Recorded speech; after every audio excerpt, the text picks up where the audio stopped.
সঠিকভাবে গুলিয়ে নিতে পারেন না, তাল তিতা হয়ে যায়। তাল দিয়ে কিছু রান্না করলে সেটাও তিতা হয়ে যায়, খাওয়ার উপযোগী থাকে না। সুন্দরভাবে তাল নেওয়ার জন্য রইল এই ভিডিও। আর তাল দিয়ে তৈরি তাল জাল দেওয়া, সাথে আছে রুটি। ফুল রেসিপি আপনাদের জন্য চাইলে দেখে নিতে পারেন। এই তালগুলো কিন্তু বারায়া তাল, আর এই তালগুলো আমার বোনের গাছের। তো যাই হোক, 2টা তাল নিয়ে এসেছে, আর আমি এই 2টা তাল এখন সুন্দর করে খোসা ছাড়িয়ে নিব। খোসা ছাড়ানোর সময় খোসার সাথে বেশি আঁশ আমি ফেলবো না, আর অপচয়ও করব না। আপনারা আবার বলতে পারেন বারায়া তাল কি? আসলে সিজন ছাড়া যেই ফল গাছে ধরে সেইটাই হলো বারায়া ফল, আর এই তাল 2টা কিন্তু বারায়া ফল ছিল। তো যাই হোক, তাল গাছ থেকে পড়ার পরেই বোন আবার নিয়ে আসলো, তো আমি এখন ছিলে বেছে নিব। তো ছিলার পরে এখন আমি ভালো করে ধুয়ে নিব, আর যেই টাইপ করে আমি ধুবো আর প্রসেস করব ঠিক সেই রকম করে করলে কিন্তু আপনাদের তাল কখনোই তিতা হবে না। তাল দিয়ে পিঠা বানাবেন তো জাল দিয়ে খাবেন, যেটাই হোক যে কোনো রেসিপি তিতা হবে না। আসসালামু আলাইকুম, সবাই কেমন আছেন? আশা করি আল্লাহর অশেষ রহমতে অনেক ভালো আছেন। আমরাও অনেক ভালো আছি আলহামদুলিল্লাহ। আজকে চলে আসলাম তালের একটা রেসিপি নিয়ে। প্রথম থেকে শেষ পর্যন্ত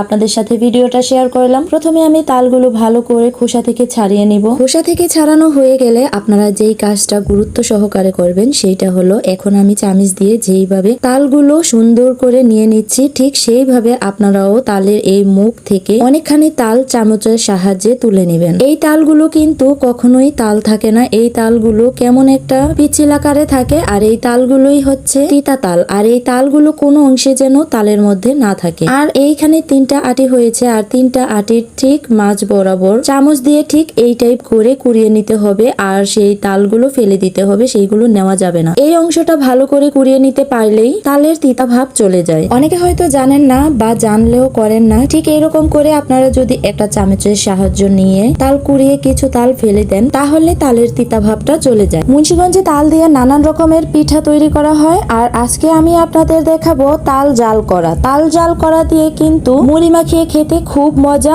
এবং রুটি দিয়ে খেতে খুব মজা, এবং সেইটা যদি হয় চালের গুঁড়ার রুটি তাহলে তো টেস্ট আরো বেড়ে যায়। তালের তিতা ভাব উঠানোর জন্য চামিচের মধ্যে কিন্তু যতটুকু তাল ছিল সেইটা আমি নেইনি, ততটুকু আমি ফেলে দিয়েছি। আর এরপরে কিন্তু তাল গোলানোর পালা। এরপরে তাল গোলানোর জন্য কিন্তু আমি এখানে কোনো পানি ব্যবহার করব না। একটা চালুনের মধ্যে শুকনো তালটাই ভালো করে মুড়িয়ে মুড়িয়ে ঘষে ঘষে নেব।